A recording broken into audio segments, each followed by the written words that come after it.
السلام عليكم ورحمة الله وبركاته. حبايب قلبي عاملين ايه؟ اللهم صل وسلم وبارك على نبينا محمد عليه افضل الصلاة والسلام. النهاردة هنعمل الفتة المصرية بالخل والثوم على اصولها، كل تفاصيلها كل تكاتها. خليكي معايا في الفيديو هتعرفي ازاي تعملي احلى فتة، وفي نص ساعة بس هتعملي احلى صينية فتة باللحمة وبالخل والثوم. سهلة جدا يا حبايب قلبي. وطبعا في الحر ده احنا مش عايزين اكتر وقت كبير نقعد فيه في المطبخ، فالفتة من الأكلات السريعة. أول حاجة هنسمي الله على النار، هنجيب حلة وهنحط فيها المادة الدهنية، معلقتين سمنة أو معلقتين زيت. هنبدأ أول ما تسخن السمنة هنبدأ ننزل فيها قطع اللحمة. طبعا اللحمة أنا اديتها شطفة خفيفة كده، وعصرت عليها ليمونة وشطفتها كده في السريع. وانا عامله لكم فيديو قبل كده مخصوص عن سلق اللحمه. بعد كده هنبدا بقى نديها صدمه كده من كل الجوانب. اهم حاجه نديها صدمه كويسه وما ننزلش الميه اللي فيها، نديها صدمه تمام. وعشان السوائل كلها تحتفظ جوه اللحمه وتبقى طريه وجوسي كده مش ناشفه ويتشد معانا. هنبدا بقى نقلبها كده على الناحيتين لحد ما كل القطعه بتاعه اللحمه تاخد صدمة من كل الجوانب زي ما انتوا شايفين كده.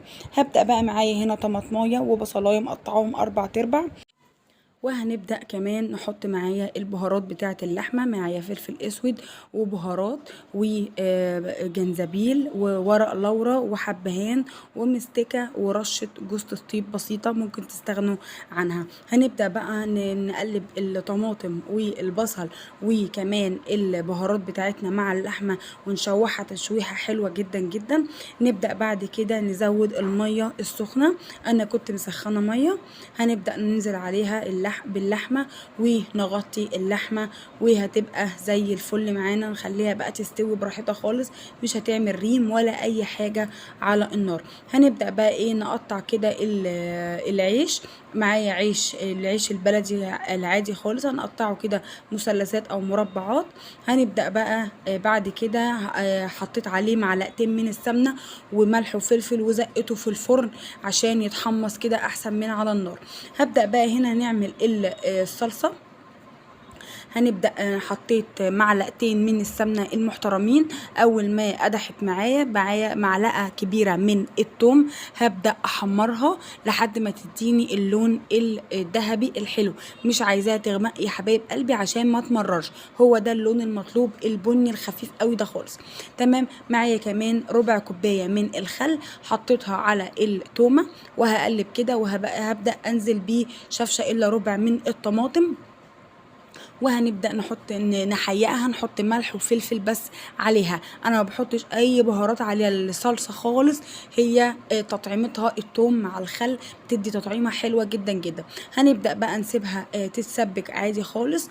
وزي ما انتوا هتشوفوا معايا كده كده بدأت تتسبكت خلاص.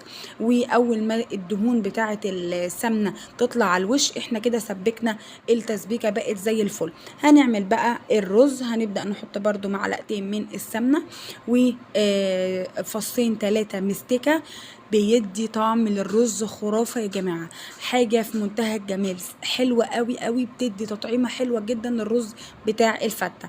بعد كده نص كان معايا كيلو رز غسلته كويس طبعا، نقيته وغسلته كويس. تمام. معايا بقى ملح وفلفل اسود بهارات رشه جوز الطيب وحبهان وورق لورا.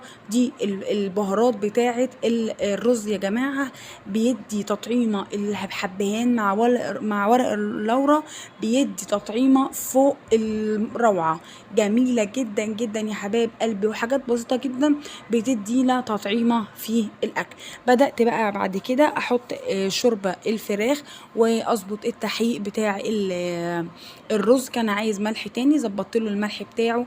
وهبدأ بقى اول ما يتشرب هوطي عليه ولحد ما يستوي. لو وصلت معايا لحد هنا يا حبيبه قلبي ما تنسيناش في اللايك والشير وتفعيل الجرس على الكل عشان يوصلك من قناتي كل جديد. صلوا على النبي حبايب قلبي. طول ما احنا واقفين كده في المطبخ نهون على نفسنا في الحر اللي احنا فيه ده، نذكر ربنا ونصلي على النبي، الدنيا هتهون علينا ونظبط الدنيا والوقت يعدي بسرعه.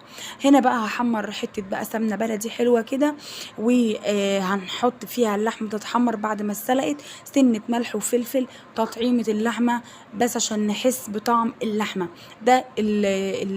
العيش بعد ما عملته هنسقيه بقى بشويه شوربه كده بسيطه، وبعد كده هنبدا نحط نرص الرز. بعد كده نقفل بقى، نبدا نعمل بقى صينيه الفته القمر بتاعتنا دي. عايزه اقول لكم بسم الله ما شاء الله، صينيه الفته طلعت حاجه في منتهى الجمال، سهله جدا. طبعا الفته مش بتتعمل في الاعياد بس، لا ممكن نعملها في اي وقت، سهله جدا جدا يا حبايب قلبي. في نص ساعه هتعملي احلى فته. على كل عين كده هتحطي اللحمه وهتحطي الرز وهتحطي الصلصه، يبقى كده خلصنا على طول. بدات هنا بقى ارص صينيه الفته القمر زي ما انتم شايفين كده، وطبعا سنه السمنه البلدي فوقيها اللي احنا حمرنا فيها اللحمه. وبالف هنا وشفا على قلبكم، واتمنى اعرف رايكم في الوصفات اللي انا بقدمها، وبالف هنا وشفا يا حبايب قلبي.